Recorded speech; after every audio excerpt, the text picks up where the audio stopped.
다 같이 성경을 들고 일어서시기 바랍니다. 봉독해 드릴 하나님의 말씀은 창세기 28장 16절에서 22절까지 제가 봉독해 드리겠습니다. 이것은 하나님의 말씀입니다. 야곱이 잠이 깨어 이르되 여호와께서 과연 여기 계시거늘 내가 알지 못하였도다. 이에 두려워하여 이르되 두렵도다 이곳이요 이것은 다름 아닌 하나님의 집이요 이는 하늘의 문이로다 하고 야곱이 아침에 일찍이 일어나 베개로 삼았던 돌을 가져다가 기둥으로 세우고 그 위에 기름을 붓고 그곳 이름을 베델이라 하였더라. 이 성의 옛 이름은 루스더라. 야곱이 서원하여 이르되 하나님이 나와 함께 계셔서 내가 가는 이 길에서 나를 지키시고 먹을 것과 입을 옷을 주시어 내가 평안히 아버지 집으로 돌아가게 하시오면 여호와께서 나의 하나님이 되실 것이요 내가 기둥으로 세운 이 돌이 하나님의 집이 될 것이요 하나님께서 내게 주신 모든 것에서 10분의 1을 내가 반드시 하나님께 드리겠나이다 하였더라. 아멘. 네, 앉으시기 바랍니다. 목소리가 갑자기 좀 잠겼어요. 좀 목이 조금 안 좋았는데 오전 예배 설교하고 갑자기 좀 잠기네요. 좀 불편하더라도 잘 좀 들으시면 감사하겠습니다. 오전 예배 시간에는 야곱이 브엘세바를 떠나서 하란을 향하여 가다가 그 루스라는 지역에 이릅니다. 그러니까 이게 제가 브엘세바에서 베델까지 한 110km 된다 그랬죠. 4, 5일 정도 야곱이 걸어가다가 그 당시에는 주거지나 이런 것들이 안 좋아서 그냥 길가에서 그냥 노상에서 그냥 돌베개를 베고 야곱이 잠을 잤습니다. 그런데 꿈에 하나님이 나타나시는 하나님의 현현 나타나심이죠. 그를 경험하는 그 사실에 대해서 제가 말씀을 드렸습니다. 사실 야곱이 고향을 등지고 이제 하란의 외삼촌 집으로 가는 것도 여러분께 사실 쉬운 일이 아니잖아요. 갑자기 가족들과 함께 이제 이별을 해야 되고 그러면서 자기가 또 처음 가는 그 길에 또 얼마 동안 체류해야 될지 모르는 그 상황에서 상당히 불안하고 아마 염려가 아마 많았을 것입니다. 그래서 그러한 상황을 하나님은 아시고 이제 야곱의 잠을 자는 그 시간을 통해서 하나님께서 야곱에게 나타나셔서 하나님이 야곱에게 말씀하시는 이런 놀라운 사실들을 오전에 여러분들에게 제가 말씀을 드렸습니다. 야곱이 하나님을 요청해서 하나님 꿈에 좀 나를 좀 만나주세요. 그래서 만난 거는 아니라고 봅니다. 왜냐하면 본문에는 그러한 어떤 근거가 될 만한 것들이 전혀 없고 그냥 야곱은 그냥 평상시 자기가 하는 대로 그냥 하란을 향하여 가다가 이제 날이 저물어서 잠을 자는 동안에 예기치 못한 상황이지만 하나님께서 이제 야곱에게 나타나셔서 하나님께서 그 어떤 사닥다리가 땅에서 하늘에까지 닿고 거기 하나님의 사자들, 천사들이 오르락 내리락 하는 이제 그런 것들을 보여주면서 그것만 보여준 게 아니라 하나님께서 하늘에서 야곱에게 말씀하시죠. 참 얼마나 황홀한 그러한 여러분 상황이었겠습니까?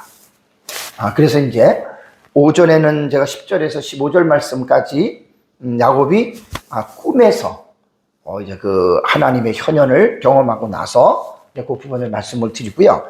이제 이번에는 조금 전에 봉독해드린 16절에서 22절의 내용은 야곱이 이제 잠을 깹니다. 꿈에서 잠을 깨어나서 얼마나 놀랬겠어요. 그러면서 이제 자신이 베고 잤던 돌을 취하여서 기둥으로 삼고 거기다가 기름을 붓고 그리고 그 이름을 벳엘이라고 이제 하나님의 집이라는 뜻이죠. 뒤에 히브리어하고 말씀을 제가 드리겠습니다. 그래서 베델의 그 은혜를 체험한 야곱은 오늘 읽은 본문에 보면 상당히 두려운 거예요. 아, 내 앞길이 어떻게 될까? 그러면서 이런 미래에 대한 두려움과 염려를 가지고 있었던 야곱이었기 때문에 오늘 읽은 본문에 보면은 세 가지의 조건을 답니다. 하나님 앞에. 하나님 이거 이렇게 해 주시면 그게 조건이거든요. 그리고 만약에 하나님께서 그렇게 해 주신다면 내가 이렇게 이것도 세 가지입니다. 하겠다는 서운한 내용이에요. 그래서 오늘은 이 부분을 가지고 함께 은혜를 나누겠습니다. 야곱이 하나님께 세 가지의 조건을 구하였고 이루어 주시면 세 가지를 하겠다. 제가 오늘 설교 제목을 이렇게 잡은 거예요. 그냥 독특하게 잡았죠, 그죠? 여러 가지 다른 걸 안 하고 그냥 흐름을 이번에는 설교 제목을 잡은 거예요. 자, 야곱이 꿈에서 깨어났습니다. 자, 깨어나서 이제 야곱은 놀랬죠. 이제 16절을 보겠습니다. 16절. 야곱이 잠이 깨고 나서 말을 합니다. 여호와께서 과연 여기 계시거늘 내가 알지 못하였도다라는 말을 합니다. 하나님에 대한 새로운 인식의 고백이죠. 그러니까 하나님은 어디서든지 존재하세요. 그런데 야곱은 루스에서 돌베개를 베고 잠을 자면서 설마 이곳에 하나님이 계실까? 아마 이렇게 생각을 했던 것 같아요. 그런데 그 장소에서 꿈속에 하나님께서 사닥다리의 환상을 통해서 야곱에게 인격적으로 나타나셔서 아브라함에게 주셨던 그 복을 재차 다시 설명해 주면서 하나님이 야곱에게 그런 복을 주시겠다라고 이렇게 말씀을 했습니다. 야곱으로서는 엄청난 경험이죠. 감히 이런 체험을 하기가 참 쉽지 않은데, 근데 이제 오늘 세 가지 조건을 구하고 하나님이 들어주시면 내가 이제 이렇게 세 가지를 하겠다라고 하는 말을 보면 야곱의 이 고백은 우리에게도 사실 공감을 불러일으키지 않아요? 우리도 하나님의 살아계심 믿고 존재하심을 믿는다고 여러분 우리가 그렇게 고백하면서 살아갑니다. 근데 여러분 우리가 하나님의 존재를 꼭 야곱처럼 어떤 꿈속에서 사닥다리의 환상을 보지는 못하잖아요. 그렇기 때문에 우리도 하나님의 살아계심을 믿고 인정하면서도 하나님의 존재를 언제 어디서나 느낀다는 것은 결코 쉬운 일이 아닙니다.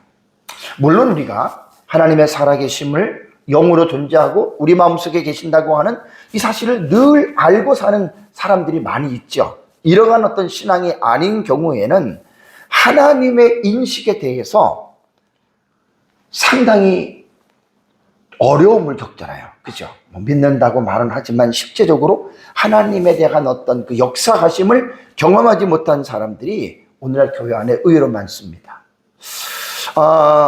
제가 여러분들에게 한번 설교 초반에 물어보고 싶은 게, 여러분들은 인간 스스로가 하나님을 알 수 있다고 생각합니까? 인간이 노력으로 하나님을 찾을 수 있다, 만날 수 있다, 이렇게 여러분 생각하십니까? 불가능한 일입니다. 물론 우리가 기도하고 또 묵상하고 그러는 가운데에 하나님을 우리가 경험하고 하나님의 영적인 영감을 받을 수 있어요. 그걸 말하는 게 아니라 애초에 신에 대한 이 존재 자체에 대해서 인간이 스스로 하나님을 찾아서 알 수 있는가, 여기에 대한 질문입니다. 사실은 그거는 안 됩니다. 왜냐하면 하나님이 인간을 찾아오셔야 돼요. 자, 아브라함에 대한 내러티브를 우리는 12장부터 봤잖아요. 창세기 12장에 보면은 11장 그 전에 보면은 하란에 있을 때 하나님이 아브라함에게 나타나시잖아요. 그 하나님이 아브라함에게 말씀하시잖아요. 이거는 아브라함이 하나님을 요청해서 하나님을 만난 게 아니라 하나님이 일방적으로 아브라함에게 나타나서 하나님의 존재를 가르쳐 주시고, 그리고 하나님의 그 길을 걸어가도록 하나님이 역사하신 거예요. 사실 성경적인 지식으로 봐도 우리가 에베소 2장을 보면 모든 사람들은 허물들과 죄들로 죽었던 자들이에요. 죽은 자들이 어떻게 하나님을 알 수가 있겠고, 죽은 사람들이 어떻게 하나님을 찾을 수가 있겠습니까? 그래서 불가능하다는 거예요. 그래서 기독교에 대한 인식론은, 기독교 종교의 특징이 뭐냐면 자율 종교가 아니에요. 기독교는 자율 종교는 인간 스스로가 노력을 통해서 어떤 그 신을 만나고 그렇게 이제 종교를 찾는다고 하는 게 자율 종교인데, 기독교는 반대예요. 타율 종교라 그래요. 완전 반대죠. 이 말이 뭐냐면 하나님께서 우리에게, 하나님이 우리를 찾아오셔야 되는 거예요. 하나님이 우리를 찾아오셔야 우리가 사실 하나님을 믿을 수 있어요. 여러분, 우리 주변에 믿지 않는 사람들에서 기도 많이 하고 있죠? 안 믿는 사람들이 하나님을 믿기가 정말로 힘들죠. 기도를 이렇게 해보세요. 하나님, 내가 누구누구를 위해서 기도하는데 하나님께서 그 사람에게, 하나님이 아브라함을 찾아가시고 오늘도 야곱의 꿈속에서 찾아가셔서 야곱을 만나셨던 것처럼 내가 기도하고 있는 그분에게도 하나님 찾아가 주시옵소서. 이렇게 한번 여러분 기도해 보세요. 가장 올바른 기도입니다. 그러니까 인간은 하나님이 찾아가셔야 돼요. 우리도 내가 믿고 싶어서 믿은 게 아니에요. 하나님이 우리를 찾아오신 거예요. 이게 놀라운 사실입니다. 자, 그러고 나서 이제 야곱이 잠이 깨어서 여기 하나님이 계시건을 내가 알지 못했다. 그는, 하나님은 오전에도 말씀드렸지만 어디든 다 계시잖아요. 야곱의 인식의 변화예요. 특별하게 야곱의 꿈속에 나타났기 때문에 야곱이 생각했고, 그 다음에 이제 17절에 보면은 야곱이 두려워합니다. 두려워하여 이르되, 두렵도다라고 하는 똑같은 두렵다는 표현을 하죠. 그러면서 이곳이여라고 말을 합니다. 자기가 돌베개를 베고 잤던 그 곳을 말하는 거예요. 그 장소를. 이것은 다름이 아닌 하나님의 집이요, 그 다음에 이는 하늘 문이로다라고 라는 말을 여러분 17절에 이야기를 합니다. 자, 먼저 두려워하고라고 하는 말을 한번 볼까요? 두려워하고라고 하는 말. 이 첫 번째 말은 동사거든요. 동사.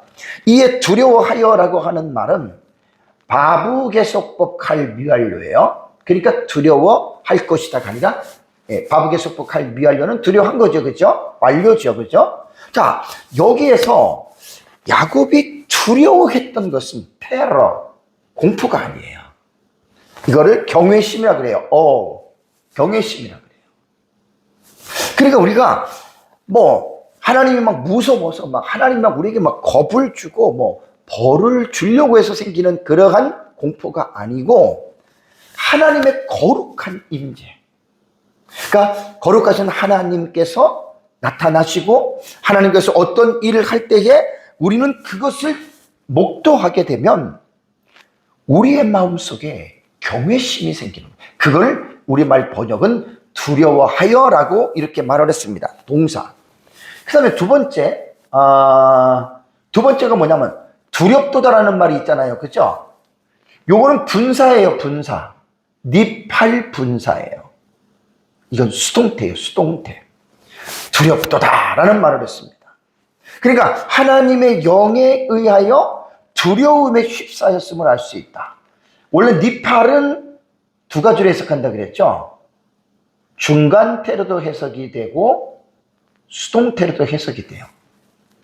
어떤 본문에는 아주 애매한 부분들이 있을 수 있어요.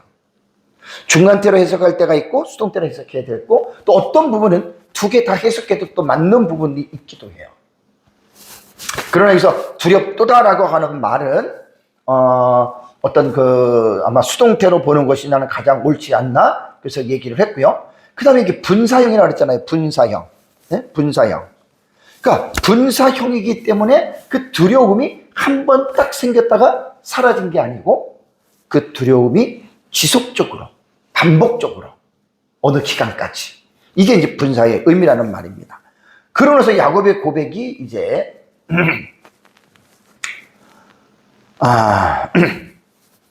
우리가 사실 세상을 살아가다 보면 우리 이제 신앙생활하는 사람들이기 때문에 우리 성령이 감동이 될 때가 있어요.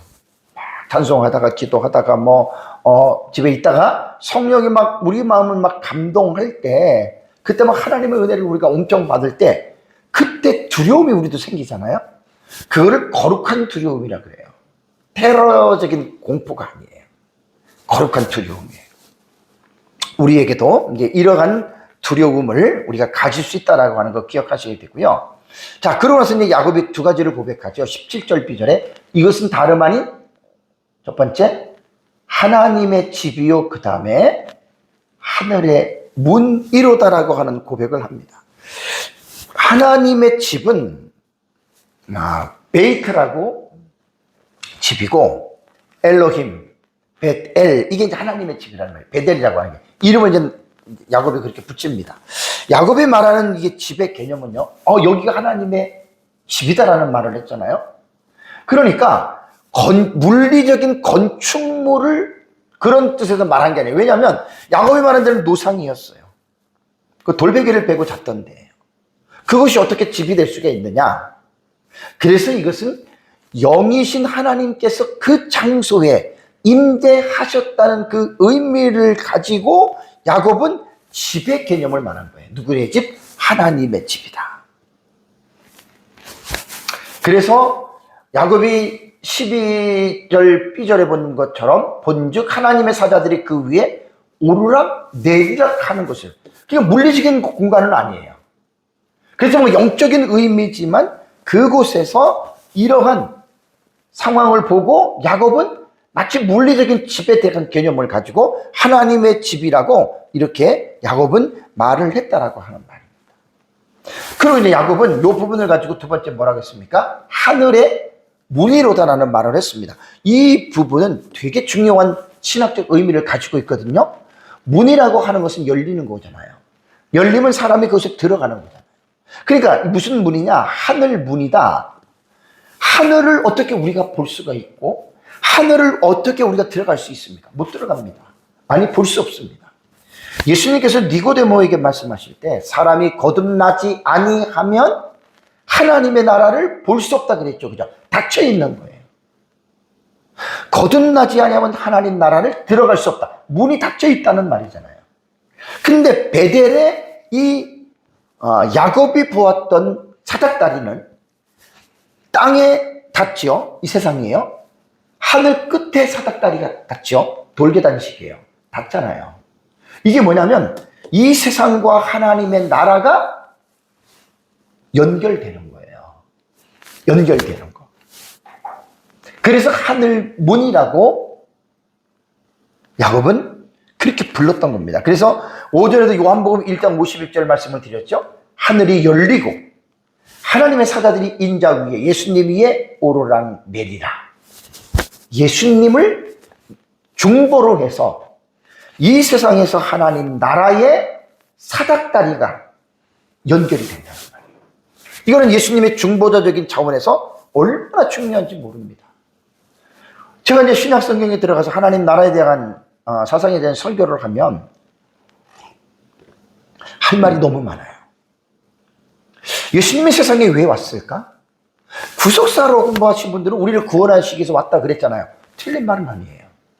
더 정확하게 하나님 나라의 사상에서 표현한다면 예수님이 세상에 오신 것은 우리에게 하나님의 나라를 주시기 위해서, 그 하나님의 나라는 잃어버린 하나님의 나라예요. 단서가. 에덴 동산에서 범죄 이전에 아담과 하와가 하나님의 나라를 일부 누렸잖아요. 그렇죠? 범죄 이후로 에덴 동산에서 쫓겨났잖아요. 그 쫓겨나기 이전에 에덴 동산, 그 하나님의 나라를 예수 그리스도께서 메시아로 여인의 후손으로 세상에 오셔서 그 하나님의 나라를 믿는 자들에게 다시 회복시켜준다. 이게 이제 하나님 나라의 사상의 신약 성경의 중요한 요지예요. 그러니까 하늘이 열리고 하나님의 사자들이 예수님 위에 오르락내리락 하는 것은 이 땅에서 하나님의 나라를 보거나 하나님의 나라를 들어가려면 그 중보자 매개체가 예수 그리스도라는 말이에요. 어느 누구도 중보자가 없이는 하나님을 알 수도 없고 하나님을 볼 수도 없고 하나님의 나라를 들어갈 수가 없습니다.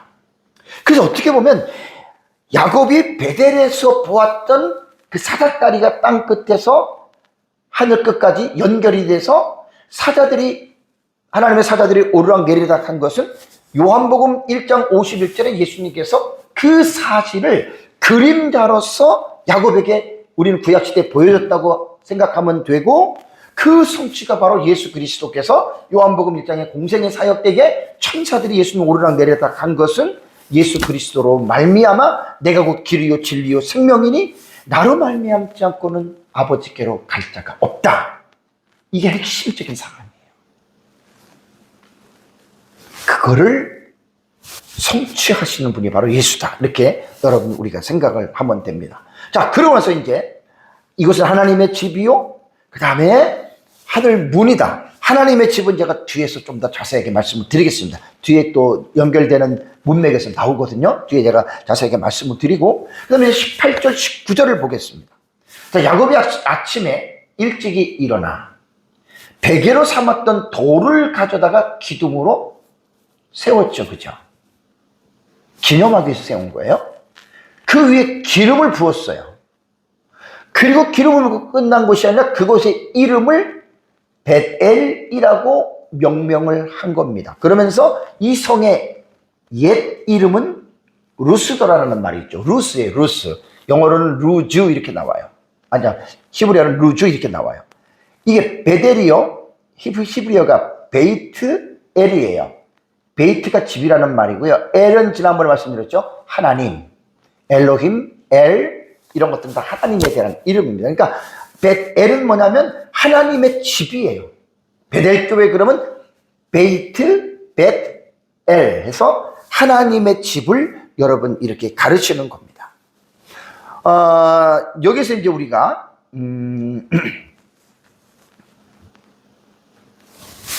기둥을 세웠다 그랬죠.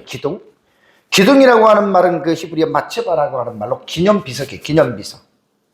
이거는 고대 근동 지방에서 그들의 문화를 보면 어떤 일이 있을 때, 중요한 일이 있을 때 기둥을 세우는 일이 흔했다 그래요. 거기다가 이제 자기네 나름대로 야곱이 했던 것처럼 이름을 부여하고 이름을 짓고 이제 이렇게 했던 것이죠. 그러니까 야곱도 이런 부분에서 지금 그 당시에 살았던 사람들의 삶의 문화를 여러분 우리가 무시할 수 없습니다. 제가 뒤에 서원하고 야곱의 세 가지 조건을 달고 이루어지면 이렇게 하겠다고 서원했잖아요. 그죠? 고대 근동 지방에도 하나님을 믿지 않는 이방신을 믿는 사람들도 그렇게 했습니다. 뭐 여러 가지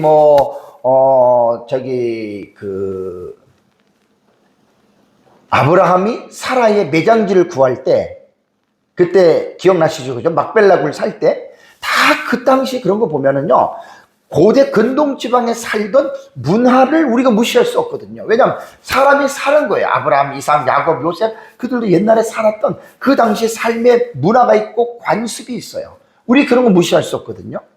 성경을 이제 연구하는 학자들은 그런 것들을 잘 이제 깊이 있게 연구를 해서 성경이 기록될 때 나타났던 어떤 그러한 사실들과 그 성경이 기록된 그 시대의 문화적인 배경하고 연결하면 참 재밌어요. 그래서 우리는 과거의 역사들은 이러한 차원에서 충분히 고대 근동지방, 지금 이제 구약시대니까 고대 근동지방의 문명들도 함께 이렇게 보면 상당히 많은 이제 이해가 될 수가 있습니다. 그러니까 원래 야곱이 있었던 데 이름이 원래 루스라 했잖아요. 루스. 그러고 나서 이제 야곱이 그 꿈을 꾸고 여기는 벳엘이라 부른 거예요. 그러면 이것이 시간이 지나면서 성경은 사실 이스라엘 백성들을 중심으로 기록이 됐잖아요. 그리고 그 가나안 땅은 아브라함에게 준 땅이잖아요. 그 자손들에게. 그러니까 하나님을 믿지 않는 사람들은 루스라고 불렀겠지만 아브라함의 자손들은 그곳을 루스라고 안 불렀어요. 이거는 우리의 조상 야곱이 돌을 베고 자다가 여기서 꿈속에 하나님을 만났고 그리고 기념비를 세우고 이름을 벳엘로 했다. 하나님의 집이다. 그래서 이스라엘 백성들에게는 자연스럽게 벳엘로 불러지면서 루스라고 하는 옛 이름은 그들에게 이제 멀어지게 됐다는 말입니다. 사람마다 특별한 경험을 할 수 있습니다. 신앙생활 할 때. 다 있어요. 저도 제가 회심할 때 저희 모교회가 있거든요. 그 모교회에서 신앙생활 하면서 새벽에 회심할 때 엄청났죠. 다 그런 경험들이 있는 거예요. 그러면 어떤 사람들은 자신만의 어떤 별칭을 지을 수가 있어요. 여기는 뭐고 그런 차원에서 벳엘이라고 하는 이 루스 지역에서 야곱이 밤에 자면서 돌베개를 밟으면서 자면서 하나님을 만났던 이것은 야곱이야 뭐 죽을 때까지 잊을 수가 없고 그의 후손들 아니 우리에게까지 이 지명의 이름이 지금까지 내려오고 있다는 말입니다. 자, 이제 여기에서 이제 야곱이 서원을 하는데 세 가지의 조건을 딱 달아서 서원을 합니다. 하나님 이렇게 해주시면 그럼 내가 이렇게 하겠습니다라고 하는 세 가지예요. 그래서 여기서는 하나님을 믿지 않는 사람도 뒤에서 말씀드리겠지만 나름대로 자기가 믿는 신에게 해요. 조건을 달아요. 자기가 믿는 신에게. 그래서 그렇게 되면은 거기에 대해서 그럼 내가 이렇게 보답하겠습니다라고 하는 것이 모든 사람들이 가지고 있는 그러한 생각들이거든요. 자, 우선 20절을 먼저 보세요. 20절을 보시면 야곱이 서원하여 이르되라고 하는 말이 있습니다. 야곱이 서원하여 이르되라고 하는 말은 원문을 보면은요, 이게 뭐냐면 바예르다르예요. 바예르다르는 뭐냐면 원래 원형이 나다르거든요. 서원이에요. 서원. 이건 이제 첫 번째 이 동사거든요. 그러니까 동사 서원했다. 3인칭 남성 단수 그가 서원했다. 뒤에 나오는 게 이제 이 주어거든요. 야곱이 서원했다. 그래서 또 뒤에 나오는 말이 뭐냐면 네데르예요. 요 네데르. 요것도 똑같아요. 원형이 나다로 요것과 똑같아요. 이걸 뭐라 그랬죠? 동종어라 그랬잖아요. 같은 같은 단어에서 나온 건데 하나는 동사, 하나는 명사형으로. 요렇게 지금 이 본문이 나온 겁니다. 동종 이게 되는 거예요. 그래서 원래 뒤에 게 나온 건 명사는 이게 목적어가 되거든요. 그래서 이거를 동종 목적어. 제가 지지난주에도 이거 몇 개 여러분들에게 말씀을 드렸잖아요. 그죠? 동종 목적어를 꽤 많이 씁니다. 그러니까 하나는 동사로, 하나는 뭐 명사로. 이럴 때는 이제 동종 목적어로 해서 명사가 목적어가 되고, 오늘 이제 뒤에 보면 또 하나 나오는데 그것은 부정사 절대형으로 나와요. 그건 왜 그러냐면 해석이 다르다는 얘기예요. 문법이 다르면 이유가 있잖아요. 이유가 없는 문법이 어디 있습니까? 다 이유가 있는 거죠. 그래서 동종 목적어인데 이거는 뭐냐면 행위를 강조한다 그랬죠. 서원하는 것을 강조하는 거예요. 그래서 지적하면은 야곱이 서원을 했다. 그 다음에 뒤에 나오는 서원을 이렇게 되는 거예요. 야곱이 서원을 서원하였다. 직역하면은 이런 뜻입니다. 근데 우리말은 그냥 야곱이 서원하여 이르되 이것도 내 요매를 해가지고 야곱이 말을 했다라는 말입니다. 그러니까 이런 식으로 보면은 여기서 이제 그 원문에 보면은 동종 목적어로 나와서 서원이 두 개가 겹쳐요. 그래서 우리는 이것은 강조하는 것으로 우리는 여러분 생각을 하면 됩니다. 야곱은 베델에서 자기에게 나타나셨던 하나님의 현현과 자신의 조부 아브라함의 복을 계승해 주시고 그 다음에 하란에서 돌아올 때까지 함께 하신다는 약속의 말씀을 들었잖아요. 그러니까 야곱은 자기가 염려했던 것들을 하나님이 아시고 먼저 말씀해 주신 거예요. 그 염려에 대한 문제를 하나님이 해결해 주신 거예요. 그래서 이제 야곱이 서원을 하는 거예요. 그래서 여기는 그냥 서원하는 게 아니라 조목조목 야곱이 이제 뒤에서 세 가지 조건을 말씀을 드립니다. 조목조목 이렇게 해 주신다면이라고 하는 조건을 달죠. 야곱이 하나님께 서원한 것은 야곱 시대의 고대 근동 지방에 있었던 신에 대한 서원과 형식으로 똑같아요. 고대 근동 지방에서도 메소포타미아나 우가리시나 이러한 근동 지방에서 문헌들을 보면 일반 사람들이 자기들이 믿고 있는 신에게 자기가 겪고 있는 어려운 문제점들을 만일이라고 하는 조건부의 형식을 가지고 자기네들 신에게 이야기를 해요. 그리고 그 신이 조건을 들어준다면 서원자가 나는 이렇게 할 것이다. 이것은 똑같아요. 다만 야곱은 여호와 하나님을 믿는 사람이고 고대 근동 지방에 있는 사람은 하나님을 믿지 않는 다른 신을 믿었던 사람들이죠. 그래서 이러한 구조는 고대 근동 지방에 있었던 사람들과 야곱에서 오는 틀리지 않고 같은 구조로 여러분 진행이 되는 것입니다. 근데 이제 고대 근동 지방의 문헌들을 보면은 만약에 내가 서원을 해놓고 내가 만약에 이것을 지키지 않는다면 내가 저주를 받을 것이다. 내가 불행해질 것이다. 이런 것들을 자기네들 나름대로 그 당시에 통용하는 여러분 그러한 법들이 있었습니다. 제가 창세기 14장인가 하면서 그때 15장에 횃불 언약 기억나시죠? 그죠? 하나님이 아브람과 횃불 언약을 맺으시잖아요. 짐승을 잡아서 쪼개놓고 그 사이에 횃불이 지나가잖아요. 그것도 고대 근동 지방에 나타났던 그 사람들이 사용했던 맹세할 때의 그 방식들이었어요. 그런 문화도 하나님은 사용할 건 다 사용하시죠. 그래서 우리가 성경을 볼 때 배경이라던가 역사라던가 특히 문화적인 상황들을 특히 구약 성경 같은 경우들은 잘 공부를 하면 되게 흥미롭습니다. 사람이 사는 곳이 다 그런 거로구나 라고 하는 그런 부분이 나와요. 자, 이제 야곱의 세 가지의 조건에 대해서 말씀을 드리겠습니다. 28장 16절에서 22절에 야곱의 서원은 돌베개를 베고 자는 중에 꿈에 하나님의 그 현현을 경험하고 나서 이제 자발적인 이제 이렇게 서원을 합니다. 자, 브엘세바에서 이제 떠나면서 야곱의 그 상당히 마음속에 있었던 이 조건 속에서 우리는 야곱의 마음을 읽을 수가 있어요. 자, 야곱이 서원하여 이르되, 야곱이 서원을 서원했습니다. 강조라 그랬어요. 그죠? 원문을 보면 강조해요. 서원을 서원했다. 이르되 뭐라고 말했습니까? 첫 번째, 하나님이 나와 함께 계셔서 내가 가는 이 길에서 나를 지키시고, 첫 번째 조건은 이거예요. 함께 계셔서 내가 라반의 집에 갈 때까지, 아니 돌아올 때까지 나를 지켜주신다면이라고 하는 것이 첫 번째 조건의 내용입니다. 두 번째가 내가 먹을 떡과 입을 옷을 주시오. 이거는 이제 1차적인 욕구잖아요. 그죠? 그 다음에 세 번째는 뭐냐면 내가 평안히 아버지 집으로 돌아가게 하시오면, 이 조건이라는 말이에요. 그래서 사실 야곱을 오전에도 말씀을 드린 대로 얼마나 여러분 두렵겠습니까?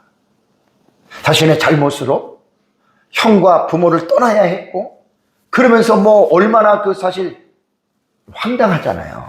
가다 어떤 일을 만날지도 모르고. 그러니까 두려울 수밖에 없죠. 그래서 하나님이 베델에서 꿈속에 나타나셨는데 그러면 하나님이 함께 가셔서 나를 지켜주신다면 이 조건이 하나가 딱 들어간 거예요.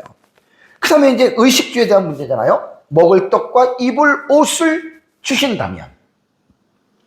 사람이 살 때 가장 중요한 1차적인 욕구가 뭡니까? 의식주의 욕구잖아요. 1차적인 욕구가 해결이 안 되면 사람 되게 비참한 겁니다. 사는 게. 그래서 가장 기본적인 욕구가 의식주에 대한 욕구인데 이것을 야곱이 하나님 채워주시면이라고 두 번째 말을 했고, 그 다음에 무사히 집으로 돌아가게 하시오면, 여기서 돌아가게 하시오면이라고 하는 말은요, 이 베샤부티라고 하는 건 슈브예요. 슈브. 돌아간다라는 뜻이거든요. 완료형이에요. 오전에도 완료형에 대해서 여러분들에게 말씀을 드렸잖아요. 완료형은 뭐죠? 이게 지금 문맥을 보면은 의미상으로는 미래에 일어날 일이잖아요. 그죠? 그죠? 미래에 일어나는 일이지만 히브리어를 읽을 때는 완료형이다 그러면 돌아가게 하시오면 아니라 돌아왔다. 결론적으로 그걸 말하는 거예요. 이게 완료형이에요. 잘 돌아오게 해주세요가 아니라 내가 완전히 앞으로 미래지만 집에 돌아갔다. 이런 뜻이란 말이에요, 완료형이. 참 아주 특이한 겁니다, 히브리어에. 그러니까 뭐 바브개석법 미완료형도 과거 완료형으로 있고, 특별히 언약이라던가 예언적인 문맥에서는 완료형은 대단히 중요해요. 의미상으로는 분명히 미래거든요. 미래에 이르는 일이거든요. 근데 완료형으로 딱 해석할 때는 이미 된 거야. 내 자손을 하늘의 별과 같이 할 것이다가 아니라, 완료형으로 됐으면 내 자손이 하늘의 별과 같이 됐어, 벌써. 앞으로 일어날 일이지만. 이게 완료형의 해석이에요.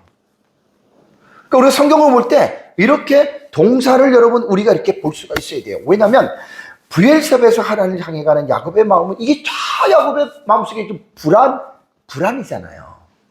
두려움이잖아요. 염려잖아요. 그러니까 이게 히브리어 어법으로 볼 때는 하나님이 완료형으로 돌아오게 하시면 넌 돌아갔어, 이 말이에요. 20년 있다가 너는 돌아갔어. 이렇게 읽어야 된단 말이죠, 히브리어 완료형은. 그러니까 웬만한 믿음이 아니고는, 사실 우리가 성경을 읽으면서 우리 목회자들이 성도들에게 여러분 믿으세요, 여러분 하나님의 살아계시고 역사할 것입니다, 믿으세요 그러잖아요. 그러면 미래에 일어날 일이야. 그러니까 믿음이라는 것은 뭐냐면, 미래에 일어날 일이지만 됐어, 이루어졌어. 여러분 이게 믿음이에요. 이게 히브리어에서 말하는 완료형의 아주 묘미예요. 그러니까 이 사실을 야곱이 완료형으로 말씀하시고 완료형으로 받아들였다면 게임 끝난 거예요. 그게 편안하게 이제 가면 되는 거야. 가서 20년 있다가 돌아오잖아요, 그죠? 돌아오는 중에 세겜에서의 그 사건도 일어나고, 또 형이 자기를 죽이려고 300인가 400의 군사를 데리고 오잖아요. 근데 분명히 오전에 뭐라 했습니까? 내가 너를 지켜 돌아오게 한다 그랬잖아요. 이건 완료형의 히브리어에서는 대단히 중요한 의미입니다. 다시 말씀드리면, 미래에 일어날 상황이지만 완료형은 지금 일어났어, 끝났어, 이 말이에요. 참 놀라운 의미입니다. 우리는 여기서 야곱이 세 가지 조건을 살펴봤잖아요, 그렇죠? 하나님 지켜서 나를 지켜가지고 나와 함께 계셔서 나를 지켜주시고, 그 다음에 먹을 떡과 입을 옷을 주시고 평안히 아버지 집으로 돌아가게 하면, 이 세 가지의 조건 속에서 우리는 야곱의 그 마음을 우리는 읽을 수가 있는 거예요.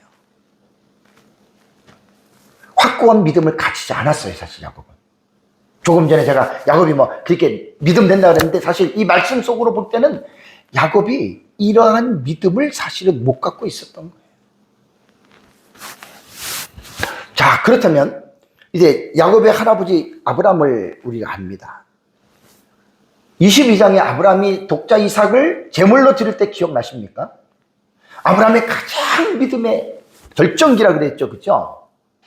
그 아브라함이 뭐라 그랬어요? 하나님이 죽은 자 가운데서 다시 살리실 것이다. 번제로 죽였어도 다시 살리실, 이게 믿음이잖아요, 그죠? 거기에 비한다면, 여기에서 우리가 야곱을 아브라함과 믿음과의 비교를 한다면, 물론 아브라함도 믿음의 초기 당시에 애굽으로 내려갔을 때 자기 아내를 거짓말하죠. 그리고 86세 때인가요? 사라의 말을 듣고 이스마엘을 낳잖아요.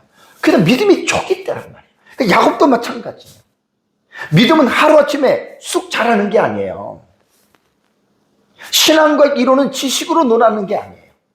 하나님과의 인격적인 만남을 통해서, 어떤 사건들을 통해서 우리의 신앙과 믿음은 조금씩 자라면서 성장해 가는 거예요. 그러니까 야곱으로 볼 때는 이때가 믿음의 초기 단계로 여러분 우리가 볼 수 있어요. 초기 단계. 이것은 우리 자신들을 한번 살펴볼까요?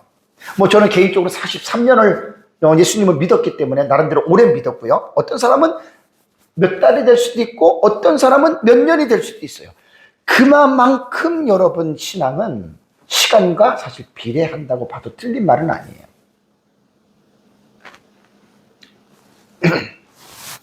그러니까 이것도 지금 만약에 야곱이 아브라함이 이삭을 제물로 드릴 정도 같이 믿음이 있었다면 이렇게 하나님에게 조건을 달겠어요? 안 달겠어요? 안 달지요. 왜? 하나님 날 지켜주고 함께하고 자식들을 번성케 할 텐데 뭘 걱정을 합니까? 근데 여기서 세 가지 조건을 볼 때 야곱은 아직도 믿음이 초기 상태다라고 하는 것, 여러분 우리가 이제 이런 부분들은 볼 수가 있는 겁니다. 사실 누구나 할 것 없이 믿음 완전한 사람 한 사람도 없습니다. 한 사람도 없습니다. 인간은 다 부족하고 인간은 다 연약한 사람들입니다. 하나님은 믿음 없는 자를 불러서 믿음을 주고 믿음 연약한 자들에게 점점 굳센 믿음을 주고 하나님이 그렇게 하시는 거예요. 모든 사람 여러분 똑같습니다. 마치 내가 잘나서 내가 노력해서 어떤 내 능력으로 내 믿음이 이만큼 자랐다라고 하는 것은 그 사람은 정말 못된 사람이에요. 그렇게 생각하면 안 돼요. 똑같아요 모든 사람이. 믿음 없는 우리를 부르셔서 하나님의 말씀을 통해서 성령을 통해서 우리의 믿음이 차츰차츰 자라게 하는 거예요. 다만 여기서는 인간의 책임 문제가 있습니다. 하나님의 은혜를 헛되이 에서처럼 망령되이 일컫는 자, 영적인 것들을 무시하고 육적으로 살아가는 사람들은 자기 책임 하에서 자기가 그렇게 불행한 길로 들어가는 것입니다. 자, 이제 세 가지에 대한 이제 이것을 하나님이 행해 주신다면 야곱이 이제 서원을 하는 거예요. 야곱의 세 가지 서원이에요. 자, 첫 번째는 뭐냐면 21장 21절, 28장이죠. 28장 21B절에 보면 여호와께서 나의 하나님이 되실 것이요 라는 말을 합니다. 이것은 뭐냐면 세 가지의 조건을 하나님이 충족시켜 줬을 때 하나님이 그렇다면 만약에 하나님이 세 가지의 조건을 충족시키지 아니했다면 그렇다면 야곱이 하나님을 자신의 하나님으로 믿을 것이냐 모르는 거예요. 그건 우리는 모르는 거예요. 그래서 물론 이제 우리가 언약적인 관점에서 볼 때는 그럴 리는 없어요. 하나님 반드시 지켜주고 또 야곱에게 이러한 믿음을 통해서 하나님께서는 그를 이루어줘야 되는데 우리가 이제 이런 고백 속에서 뭘 우리가 배울 수 있냐면 우리에게 처한 큰 문제나 위기를 우리도 만나잖아요. 그죠? 그럴 때 우리는 하나님 앞에 어떻게 합니까? 야곱과 같이 우리가 기도하는 거예요. 하나님, 내가 지금 일이 어렵고 말도 못하기 힘든데 하나님 정말 이거 해결해 주세요. 하나님 이거 해결해 주시면 정말 내가 하나님 앞에 영광을 돌리고, 우리 이런 기도들 많이 하잖아요, 사람들. 내 하나님께 영광을 돌리고 내가 이렇게 하겠습니다. 그건 신앙생활에서 흔히들 있는 겁니다. 그래서 자신의 세 가지 조건을 충족시켜주면 여호와께서 나의 하나님이 되실 것이다. 물론 다 이렇게 됩니다. 이렇게 된 겁니다. 두 번째 내용이 22절 A절을 보면은요, 내가 기둥으로 세운 이 돌로 기둥을 세웠잖아요. 하나님의 집이 될 것이요 라는 말이 있습니다. 이것은 고대 근동 문화에서도 흔히 볼 수 있어요. 신이 나를 보호해 주시고 복을 주시면 서원자가 성소나 제물이나 기념비 등을 바치겠다는 약속들을 일반 고대 문동 문화권에서는 소차게 나옵니다. 꼭 이거는 하나님을 믿는 사람들만 나오고, 그러니까 매우 유사해요. 이건 문화적인 측면에서 볼 때는 매우 유사하지요. 여기서 야곱이 이 기둥은 하나님의 집이 될 것이다, 벳엘이잖아요. 집이 될 것이다 라고 말을 했는데, 그럼 도대체 이 말이 무슨 의미일까? 조금 이게 어려워요. 왜 어렵냐면, 베델에 대한 이 부분은 야곱이 갈 때 베델에서 하나님을 만나서 하나님의 집이라는 명칭을 붙였잖아요. 20년 있다가 돌아올 때 창세기 35장 1절에 야곱의 딸 디나의 일로 세겜 족속을 진멸하고 위기에 빠졌을 때 하나님께서 야곱에게 뭐라는 줄 아세요? 일어나 베델로 올라가서 전에 나를 만났던 대로 단을 쌓으라는 말을 하나님이 하십니다. 35장 1절에. 당연히 그래서 야곱이 내려오다가 베델에서 자기들의 가족들 모두 잘못들을 다 회개하고 단을 쌓여 그 장소가 하나님의 집이 됐다는 말이에요. 그러면서 야곱은 그 베델을 엘벳엘이라고 불러요. 베델은 하나님의 집인데 또 엘 하나님을 붙이니까 베델이 하나님이에요. 베델 속에 하나님의 집이라는 명칭이 있는데 하나님이라고 하는 말을 또 엘자를 붙였으니까 베델의 하나님이다라고 이렇게 부릅니다. 근데 구약의 역사를 여러분 쭉 보면 베델의 역사는 하나님의 집으로서 빛과 그림자의 두 가지 명암을 봅니다. 솔로몬 범죄 이후에 이스라엘이 남북으로 분열될 때 여로보암이 금송아지의 제단을 세운 장소가 베델과 저쪽 북쪽에는 단에서 세우죠. 그죠? 이때의 베델 성소는 하나님이 인정하는 성소가 아니에요. 왜? 인정할 수가 없어요. 예루살렘 성소 외에는 어떻게 인정할 수 있습니까? 그래서 분열왕국 시대의 베델은 북이스라엘의 북왕국의 중심적인 제2의 장소가 됐고, 그리고 선지자들의 예언을 보면 얼마나 베델에 대한 책망을 많이 하는지 모릅니다. 정말 베델은 나쁜 곳이 돼버린 거예요. 우상숭배, 형식적인 예배, 아모스나 예레미야나 호세아 선지자들이 얼마나 베델의 심판을 강력하게 외쳤는지 몰라요. 그래서 제가 설교를 준비하면서 일반 이제 상징적인 해석을, 영적인 해석을 우리가 할 때는 해야 되는데, 이 베델에 대한 해석을 모세 시대의 성막, 솔로몬 시대의 성전, 신약 시대 예수 그리스도의 성육신과 교회, 종말의 하나님이 거하시는 새 예루살렘까지 쫙 이렇게 확장해서 해석한 게 있어요. 근데 저는 이 해석을 취하지 않아요. 그냥 베델은 35장의 야곱이 내려올 때 엘베델이라고 하는 그 현상 속에서만 하나님의 집이 될 것이요는 그렇게 나는 멈췄으면 좋겠다는 말입니다. 다만 성경을 해석할 때에는 본문에 대한 본문의 의미를 중시해서 하는 서기의 해석 방법이 있고, 또 하나는 그것을 가지고서 신학적으로 확장시켜서 하는 해석이 있을 수 있어요. 하나님의 집이니까 하나님이 거하시는 장소잖아요. 그죠? 그게 이제 모세 시대의 성소, 솔로몬 시대의 성전, 예수 그리스도의 성육신, 그 다음에 신약 시대 교회, 우리 속에 하나님이 임재하시잖아요. 그죠? 우리가 성전이잖아요. 우리가. 그 다음에 천년왕국 성전, 그 다음에 새하늘과 새 땅의 성전, 이렇게 해석을 해도 틀리다고는 말할 수는 없는데, 저는 이번 설교에서는 좀 그거를 내가 거부했습니다. 너무나 지나친 상징의 해석이 사실 잘못하면 웃긴 해석이 되는 거예요. 막 갖다가 붙이고 그건 결코 좋지 않아요. 그래서 저는 어떤 이번 해석에서는 저는 그걸 뺐고요. 그러면서 이제 야곱이 세 번째, 첫 번째는 내 조건을 들어주시면 하나님 나의 하나님 되실 것이요. 두 번째는 이 세운 돌이 하나님의 집이 되어 있다 말을 했고, 세 번째가 뭐냐면 11조를 드리겠다는 말이 나옵니다.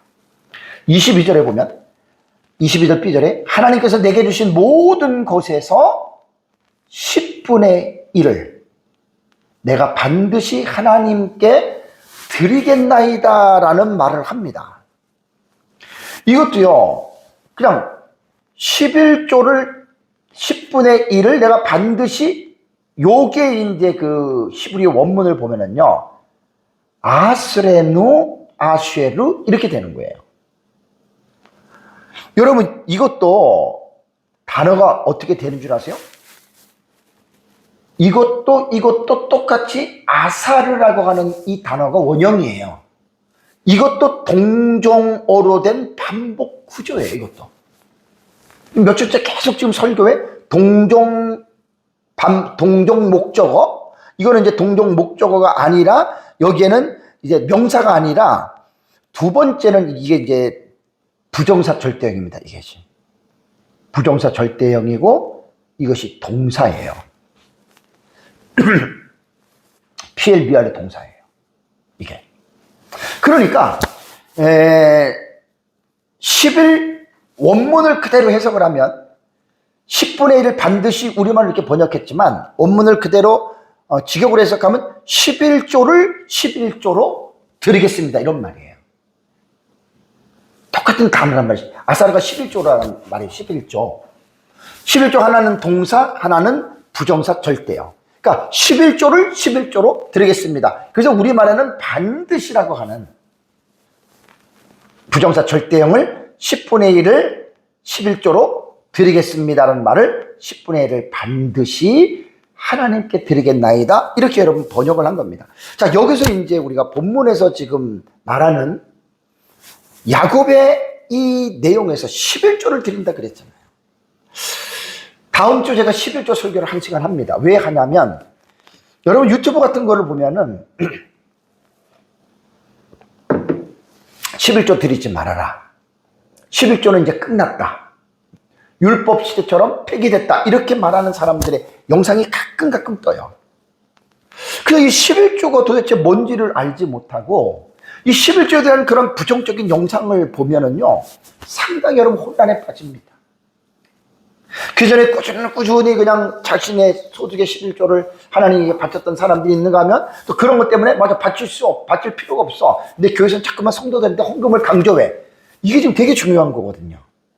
그래서 이번 시간에 내가 이 11조를 처리하려고 하니까 빨라야 30분이에요. 그래서 제가 설교를 정리해 놓은 거를 뚝 잘라가지고 다음 주에, 왜냐하면 11조는 꼭 필요합니다. 누구에게도. 왜냐하면 그러한 잘못된 정보들이 너무 많이 유튜브를 통해서 흘러나기 때문에, 혹여라도 이제 다음 시간에 제 설교는 유튜브에 항상 올라가니까 제 설교를 듣는 분들은 11조가 뭔지에 대한 기본적인 개념은 분명히 잡습니다. 분명히 여러분 11조를 알아야 돼요. 자, 우선 제가 아브라함 당시에요. 약 4,000년 전이잖아요. 근동 지방의 문화적인 배경에 대해서 여러분 말씀드리겠습니다. 자, 여기서 하나 먼저 기억해야 될 게 11조가 율법이다. 율법이 폐기됐기 때문에 11조 드릴 필요 없다. 자, 아브라함 때 11조 드렸죠. 그죠? 야곱에도 지금 11조 드린다 그랬죠. 그럼 아브라함과 야곱 때에 율법이 있었습니까? 율법 없었잖아요. 율법은 모세 시대에 생긴 거잖아요. 그러면 율법 이전에 아브라함과 야곱 당시의 11조는 여러분 어떻게 이해할 겁니까? 다음 주에 자세하게 제가 할 거예요.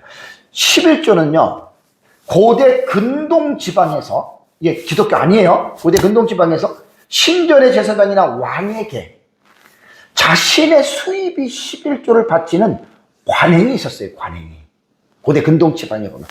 고대 바벨론이나 아수르나 우가리시나 엘람 등지에 보면은 아까 말씀드린 대로 신전의 제사장이나 왕에게 11조를 드렸다는 기록이 남아있어요. 고대 근동의 11조를 보면은 이건 관습적 조세고 의무 헌납입니다.